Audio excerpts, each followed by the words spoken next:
Hello and welcome back. I wanted to take you through what I'm doing to build out my YouTube channel. I work to help people build their online presence and basically make more money and get more customers online using different social media channels, email marketing, and all that sort of good stuff. Something that I think is actually a big part of developing that online presence is having some form of long form content that people can find you through search. That kind of sums up YouTube for me. I think for me, YouTube is a really great channel for helping people find me and find my content, and honestly helping people become customers at some point. With that in mind, I don't want to go through this journey on my own and just be learning how to do better on YouTube myself. I'd like to take you along with me for the ride. So if you're somebody who's trying to build that online presence, hopefully you'll find the same as I have, that using platforms and leveraging platforms like YouTube is actually really beneficial to helping along the process. I'm working right now on some YouTube content planning, and there's a couple of steps that I take to do that I thought might actually be quite interesting. First off, I have an iPad that I use like a digital notebook. I have the app GoodNotes, which is actually sick. It helps you organize everything so well. But on this, what I do is basically brain dump any ideas that I have. The way that I'm trying to kind of structure things is in almost like content series, content pillars, if you will, on my YouTube channel, so that I know if I'm making a piece of content, it falls into a few different buckets of content. The first one is I'm doing podcasts, a lot of those being like interview style. So I've got a few of those lined up for the next 2 or 3 months, and then I think I'm actually going to start phasing those out, just because they're really long videos. As a really added downside to why I'm getting rid of this, I had a podcast that was set up, but for some reason the account that was kind of distributing the content on Spreaker, they marked my account as spam and deleted my account with no notification. I didn't get told at all. I didn't get a warning that my account was potentially connected with a spam warning. My account just got deleted. I went on to log in and it just was contact us, contact us. I got in touch and they won't do anything about it. They're we've lost the account access ourselves, we can't do anything. And now I'm really disheartened that I don't even have access to this podcast anymore. Should I be making podcast content for my YouTube channel? The next series that I've kind of got jotted down here that I'm doing is digital nomad journey. So if you haven't gone and watched some of my other videos, if you're brand new here, you might not have seen that I'm moving to Bali in September and doing 3 months out in Bali. And with that, that's quite an interesting story. I feel like there's a lot that I can document there to kind of take people along with me. So I'm doing a series, starting it now with the preamble, the planning, and we'll kind of carry on until I'm out there. The other series that I'm doing are really mumbled and jumbled. So I do once a week pretty much on my YouTube channel. So I'm trying to come up with 4 solid series. So once per month, one of these videos goes out, but I'm really conflicted here. So the first thing that I'm thinking about is videos like this one, vlogs that have got a little bit more substance to them. I'm going to show you how to do things, whether it be YouTube channel related or whether it be email, social, marketing related, or do I drill down to more specific subject matters? So for now, that's just something that's in the air. I'm going to be vlogging either my full-on building my YouTube channel will be its own series, or I'm just going to be vlogging with some little tidbits as I'm going through my day. What am I working on that I can document and teach at the same time, because I understand that a lot of people wouldn't know what I do as a business owner and as a marketing person as well. So how can I drop in some learning in there? I ultimately will take a series and I'll break it down into a million different topics that will end up becoming videos themselves. So actually one of the first ones on here to plan, and using Asana to plan what do I do to create videos. So I'm gonna knock off the camera for now and just switch over to a little screen share to show you what I'm doing to make my videos. And I'm British, so before I do anything I need tea. Right, I just spilled that everywhere. That's so embarrassing. I'm trying to be slick on camera and I just literally poured tea all over my desk mat. In terms of content planning then, the thing that I tend to do here is I actually look at this like a calendar. I drop down all the different videos that I'm thinking of doing. So you can see here I've got like the next month or so planned out. Building my YouTube channel, top 5 tips to grow your coaching business is coming up. I've got a podcast episode and like a vlog type episode all coming soon. And I honestly just brain dump underneath them. So if I open up this video specifically and show you like what I do to plan and what I include in my breakdowns, this is pretty much the same on all of those different options. First off, I will give myself at least 2 different titles that I could use for this video and the SEO score to go along with them. These act as just like starting points for me, honestly. So for this one, it could start with building my YouTube channel.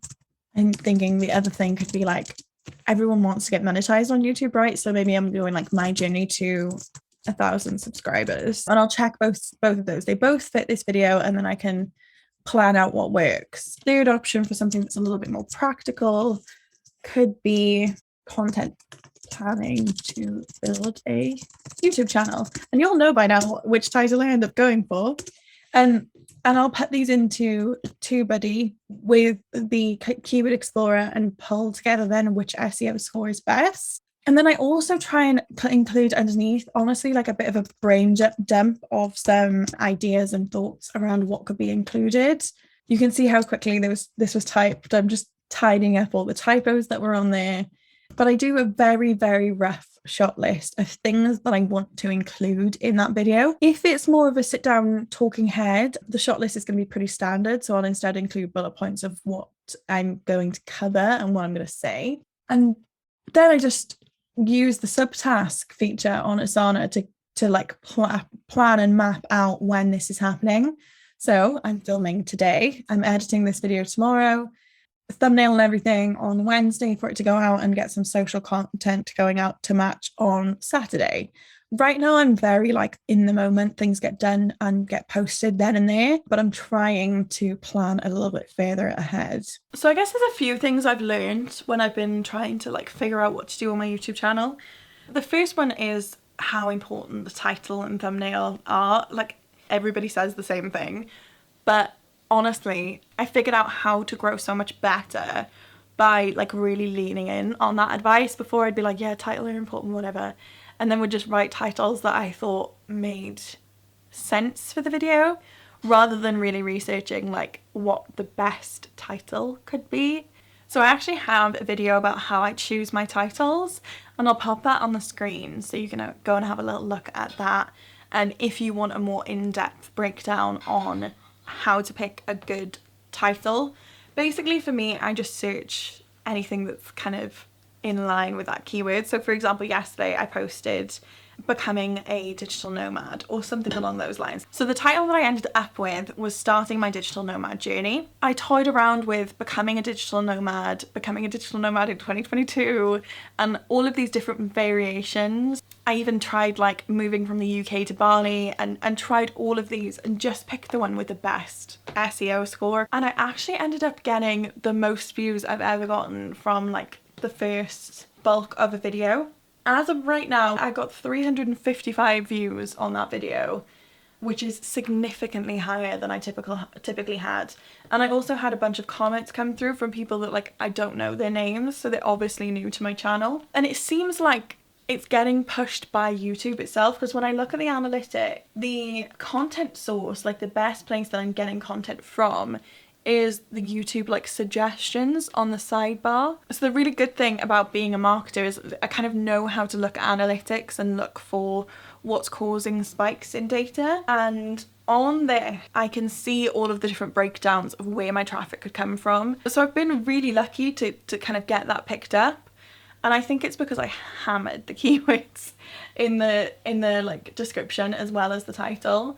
So I'm gonna put it up on my screen and show you what I mean. Okay, so when we're talking videos themselves and how they're performing, I think I'm finally started to like crack it and figure out what it is that makes my videos perform better. So this is the most recent video that I put out. I literally put it out on Saturday. It's Monday morning now. So you can see the last 48 hours, it's had 343 views, 86% of which are from the suggested video feature on YouTube. And when you look at my standard content, like that's not how things typically perform for me. I've got 359, 108 is one of my other well-performing videos, 120.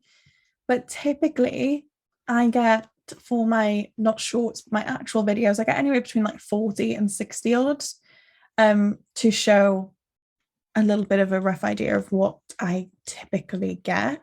And when I look at my analytics, you can see there's some videos that do a lot better. There's some videos that do a lot worse. I feel like everybody's the same in that regard. So if I set this to like 2022, there's some videos that have done really well. Like I had one short for some reason that did really well. Starting my digital nomad journey, it makes everything else look tiny. And I've got some old videos as well. So this is from way back in 2020 that just always still gets like pretty good views. It's always in my top performing regardless. I did another one that was like a follow-up topic. So I want to break down then how I think I've cracked it, how I think I've figured out what videos do really well. So I'm going to open up the one that I posted yesterday and show you what I did. So first off, I used TubeBuddy and vidIQ to like search and check what titles would do really well. And then if you read this first description box, I am hammering the keywords. I'm trying really hard to fit it in over and over. So if I read this out, announcement time, I'm starting my digital nomad journey. Come with me as I figure out how to become a digital nomad in 2022. Post-pandemic, digital nomads are still as popular as ever, and I can't wait to show you how I transitioned from the UK to, the UK to Bali. I'm moving to Bali for 3 months in September, but I'll let the video tell you the rest. That is chock-a-block with like 4 or 5 other keywords as well as my title that I think is helping the video do really well. This is something that I always knew to include, but I think I did it a little bit more of a softly approach. And even the last video that did over 100 views, which again is typically higher than I get, especially in just a week. That would usually be over like a month or so. This says it's time to get your sales page basics. This video of the online marketing show with Bethan and Wright, we're talking through the 5 steps to building a strong sales page. If you're an online coach struggling to convert on your sales page, this is the video for you. So again, it's got like 4 or so different keywords, including the one that's in the title. And that kind of option that I mentioned when you're searching titles and trying to find the perfect one, I've kind of kept those in my mind and included those in here where possible. I'm still learning, so I have no idea whether this is it, and I'm just going to caught the knack, and now from now on all my videos are going to do a lot better. I'm sure it's not going to be that simple. SEO is a dark art, but we're getting there. But it feels like there's progress, and this is really motivating because I feel like I usually do 4 or 5 videos in a row and I'm like really on board with it, and then none of them really do very well at all, and it's really disheartening and makes it harder to keep up with things. Whereas when I see this big spike just appear, so I did 20 or so views, that was really typical for my usual performance. And then all of a sudden, 20 hours later, it just massively spiked and started growing. That's huge for me to see that big spike and to see what it does to my overall analytics, to have some good performing videos. You can see that this spike here kind of kept its momentum as I was going, and this follow-up spike then went even higher. So from some stuff that I've heard before, like there's a couple of videos I've seen of Catherine Manning with the content bug, where she's talked about when you have these spikes, your baseline tends to stay just that little bit higher than it would if you were to upload something back here. So for example, the baseline would go from an average of about 6 views to this average of 20 odd views a day, which is going to make a huge difference overall. And if that can keep spiking and growing, then I should have cracked it. I'm going to say it one more time. I cracked it. Say crack again. Crack. So it's honestly been a bit of a mental day. I had a bunch of calls and been trying to film in between it.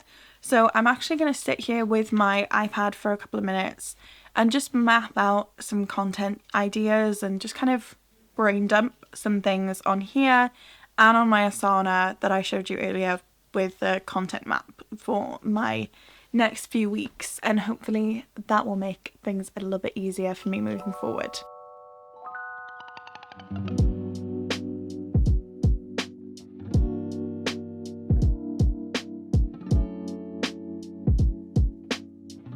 It's been a couple of days and I just wanted to come back and kind of revisit where I left off from in the rest of this video.